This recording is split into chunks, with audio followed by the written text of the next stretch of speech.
The remaining gas deliveries from Russia to Europe were seriously curtailed on January 1st as Ukraine delivered on a promise to shut pipeline transit through its territory, affecting European Union members Slovakia and Hungary, as well as candidate country Moldova. Slovakia threatened to retaliate against Kyiv by stopping electricity supplies. Poland said it would step into the breach by providing an alternative supply of electricity to Ukraine. To discuss these developments, I'm joined by Szymon Kardaś, Senior Policy Fellow at the European Council on Foreign Relations. Good evening and welcome. Good evening. So, how serious is this decision by Ukraine to stop Russian gas deliveries to Europe? I would say that it's rather symbolic. It's historical, but it's rather symbolic. Why? Because actually the EU's dependence on Russian gas, and particularly EU's dependence on the Ukrainian transit route, was not significant last year. I mean, the crucial year was 2022, when actually Russia decided to significantly decrease or even cut off supplies to many EU customers.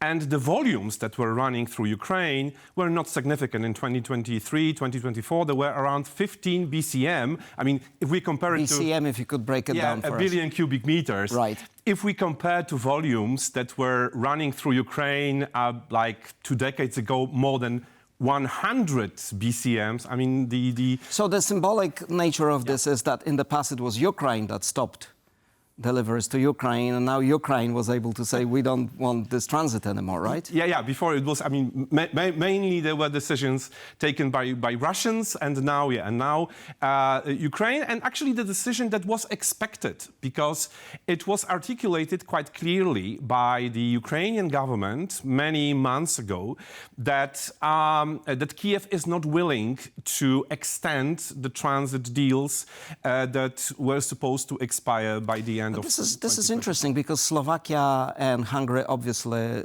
did not take those pronouncements seriously. Yes, but on the other hand, I mean, both countries, or actually we should include Austria into this group, because Hungary is actually receiving most of the Russian gas through the Turk Stream pipeline, I mean the pipeline that is running through the Black Sea. There are two lines. One, which was designed to supply the Turkish market, and the second line, which is a transit one, and that Russia is using to supply countries like Hungary, for instance.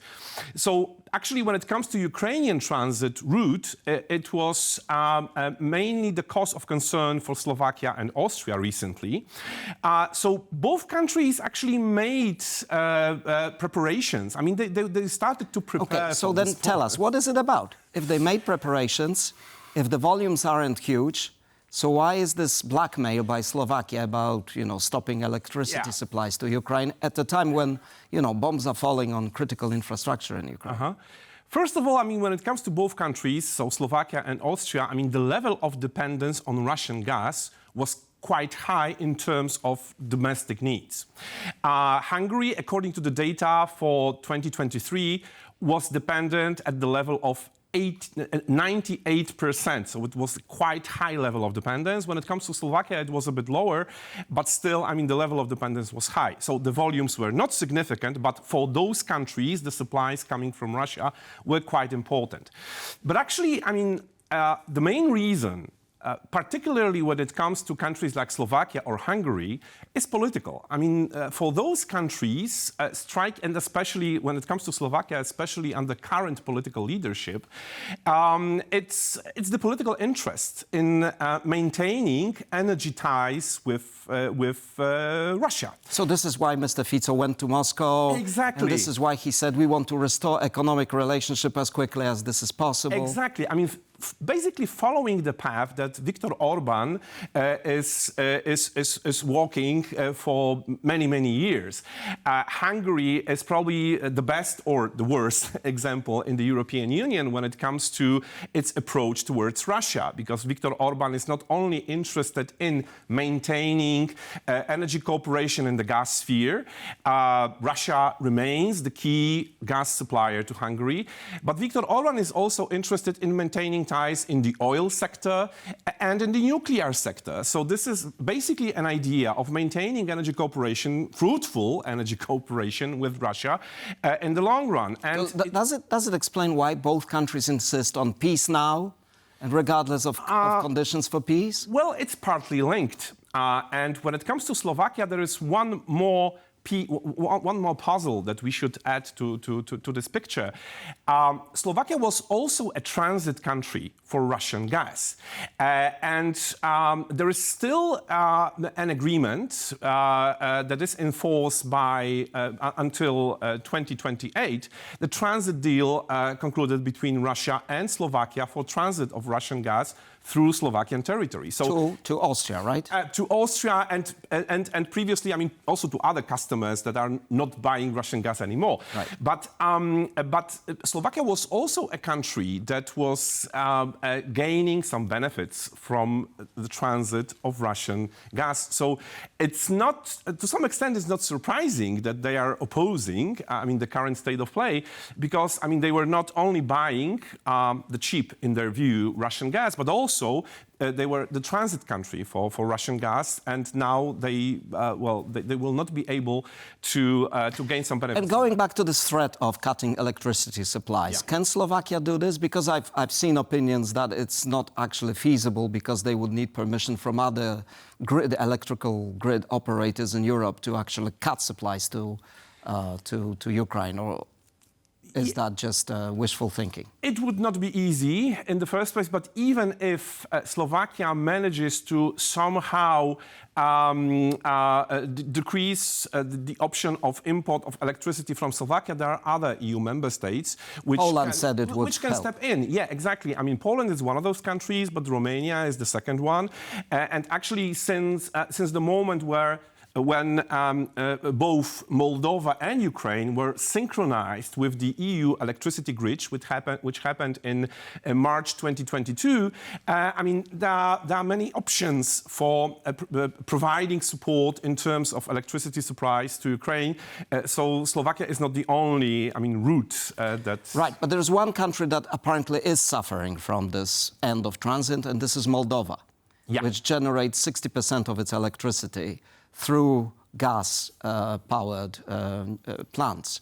So how can Moldova cope with this situation, or how should Europe help Moldova cope with this situation? Yeah, I mean, here the issue is quite complicated because actually, on the one hand, Moldova is not importing Russian gas directly. I mean, the part of Moldova that is controlled by the Moldovan government. But Russia still supplies Transnistria, which is a separatist region. But now it doesn't.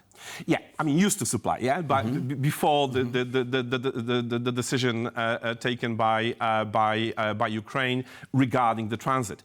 So Russia used to supply Transnistria with around 2 billion cubic meters of natural gas annually.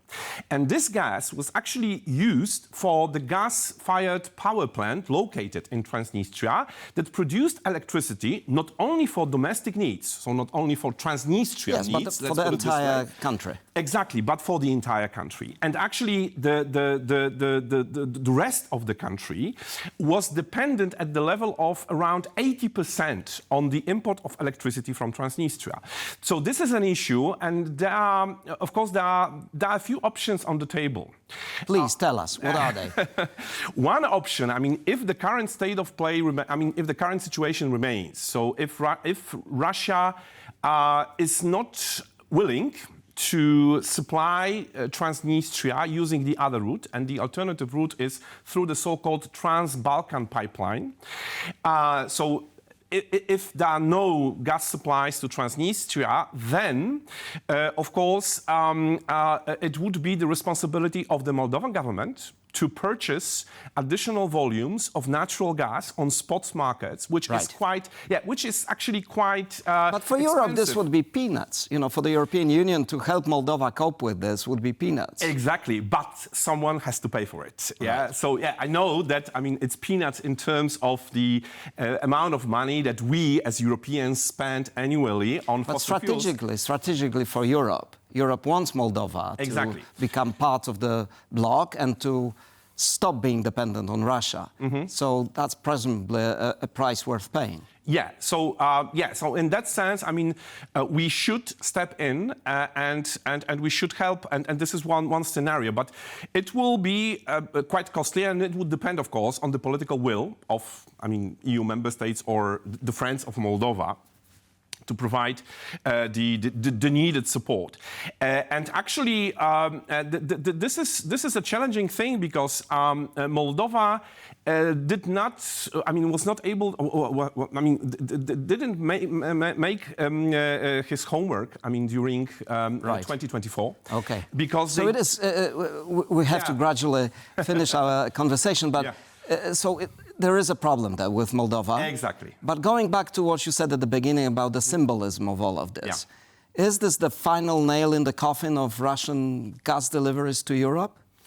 No, unfortunately, because first of all, there are still pipeline supplies through the Turk Stream pipeline, but the volumes are not as high. Yeah, of course. I mean, they are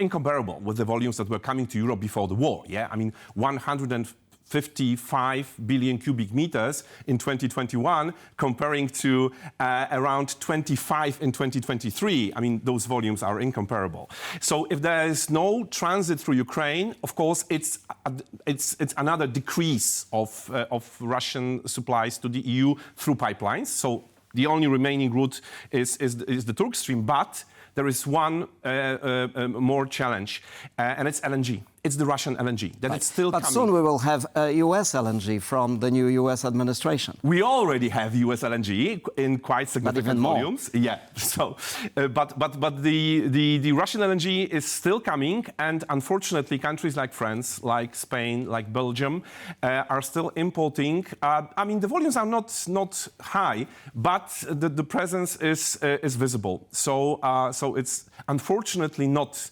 the final nail to the coffin, but we are getting close to that moment. Thank you so much for your comments. Thank you very much for watching. This is all we have for you tonight. See you tomorrow.